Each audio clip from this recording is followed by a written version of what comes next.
Welcome to week 10 of Class Power and Social Inequality. Today we are going to do a little something about neighborhoods and why where you live matters to your class power and social inequality in the US.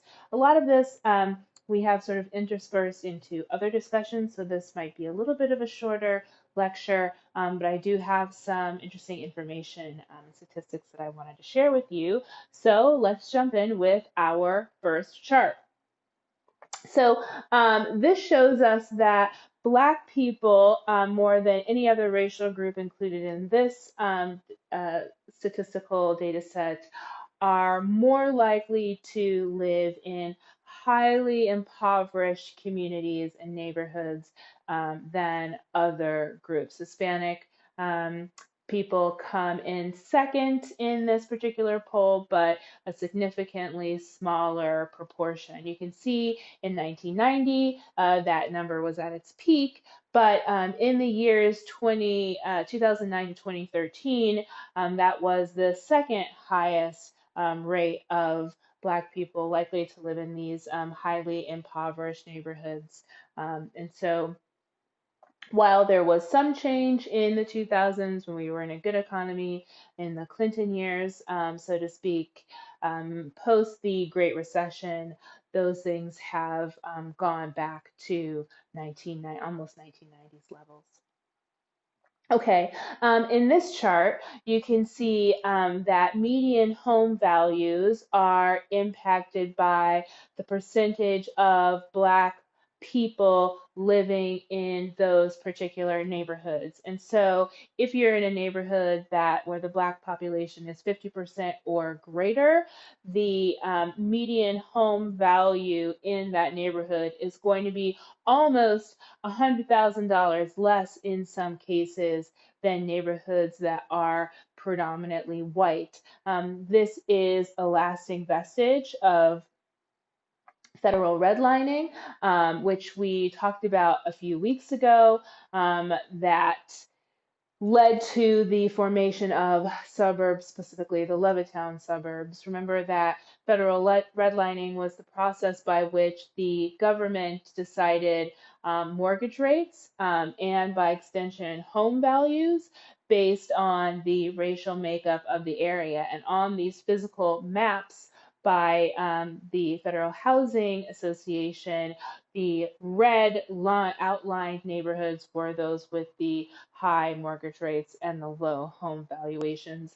Green obviously had the highest home values and the lowest population of Black people. And what that did federally was encourage white flight out of suburban areas, just as all white suburbs were being created, which perpetuated these racialized residential segregation that we still see today. Okay, speaking of residential segregation, let's look at this figure. I think it's really interesting because it shows us that for white people living in particular neighborhoods, it is about the sort of perception of proximity. So you can see that in this experiment, they found that white people who were enclosed in even a very tiny community of all white people were much less likely to move than those where, even though there were more white people in the neighborhood themselves, people of color were more dispersed throughout the neighborhood. So you didn't have that sort of same perception of this racialized residential enclave. All this stuff adds to particular class power because it not only has economic implications, but it also has educational implications, and it has implications for policing, like we talked about a few weeks ago. Specifically, I showed you this chart when we talked about sexism, misogyny, and misogynoir over policing and class power, about rich Black kids being more likely to go to prison than poor white kids. That is probably at least in part because rich, quote unquote, Black kids are more likely to live in proximity to these highly impoverished neighborhoods than even poor white kids. Because remember that poverty in the white communities in the United States is this relatively invisible thing. So you could be living in poverty, but also have established yourself near a suburban community where you're not being surveilled as much, and so you don't have to worry about policing in the same way. That difference in over surveilling and over policing leads then to the likelihood of prison time, rather than the class identity or even wealth, by extension itself. The other thing is, and we talked about this a couple of weeks ago as well, that just because I'm rich and Black doesn't mean that my class supersedes my race. And so, even if I am rich and I live in a wealthy neighborhood, I am likely to be marked as an outsider and more likely to have the police called on me. We definitely saw that in the Trayvon Martin case. We saw that in the Ahmaud Arbery case, right? Where people reported seeing a Black man in the area and then went out in search of this person to protect their neighborhoods, when in fact these people belonged in those neighborhoods, but that belonging can never will never be abjectly perceived of Black people in wealthy white neighborhoods because of all this information that we've seen here. White people don't want Black people to live in proximity to them, regardless of what their wealth or income status will be. And that preference maintains a class power differential between white people and Black people, regardless of class identity.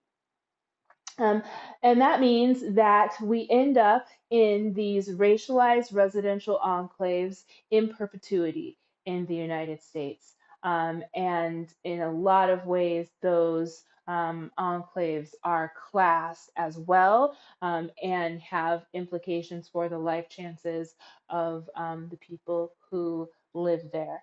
And this is the impact.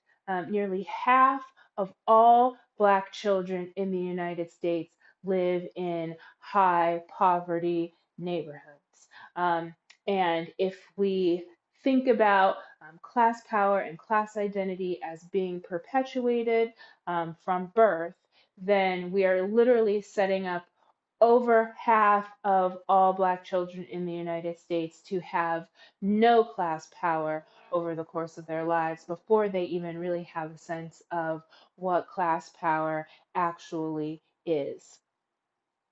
Lastly, I want to leave you with just a little interesting tidbit about class identity that we can grapple with and think about during discussion this week. And that is that everyone, regardless of race, is more likely to live in poor neighborhoods now compared to 20 or 30 years ago, which is telling us something about the overall class identity of American culture, relative to how we started this class thinking about how everybody wanted to see themselves as middle class. Well, that middle class is certainly shrinking. Okay, that's all I have for you guys today. I don't have an active learning exercise. We are getting to the end of this. We only have one more week of videos, and I will talk to you guys in discussion. See you then. Bye-bye.